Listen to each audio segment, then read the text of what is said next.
Okay, so this is part two of the instructions for the Baia Dual 8 Instaview 870. I was actually in the middle of showing how to use this thing, and I actually did finish a whole tutorial on it and did not realize my camera cut off on me.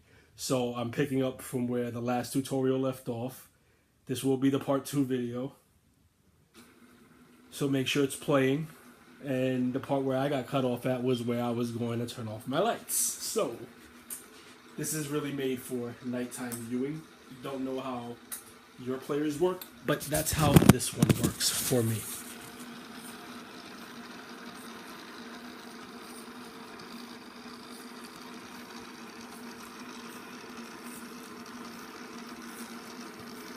So hopefully you're able to see the image.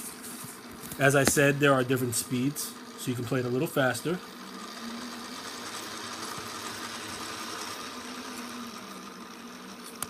You can also play it slower. Yep, there we go. Alright, well, it's really something you do in the dark.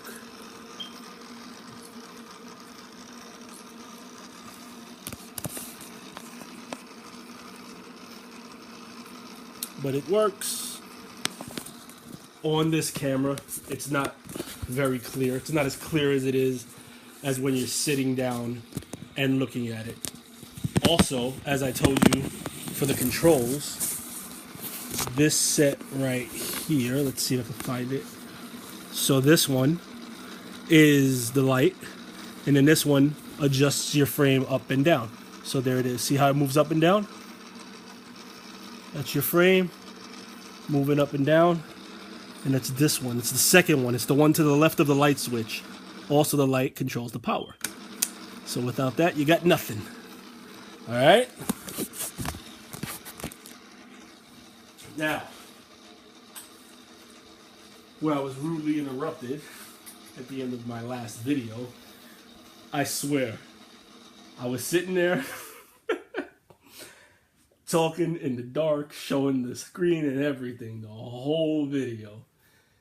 I finished it. I thought it was going to come out nice, and then I realized the video cut itself off and it never recorded. So I'll post the other one as part one, and I'll post this one at part two. This is for the Dual 8 Baia Instaview 270. It's the player for Super 8s and 8mm. It also has the splicer in the bottom. Also, if I didn't mention this before, it's because the instructions are pretty much written right there for you. So let me try to clear that up. I don't know how clear that's going to get, but it plays Super 8s and 8mm. If you want to play a Super 8, like what we have in now, you have to make sure that this is pushed all the way in. You got to push it. And if you want to play the 8mm, you have to pull it out because it's wider, apparently. So that is the tutorial for the Instaview 270 from Baia. Oh, also, let's turn this thing back on. You stop it by putting it back in the middle and rewind it. So be kind, rewind.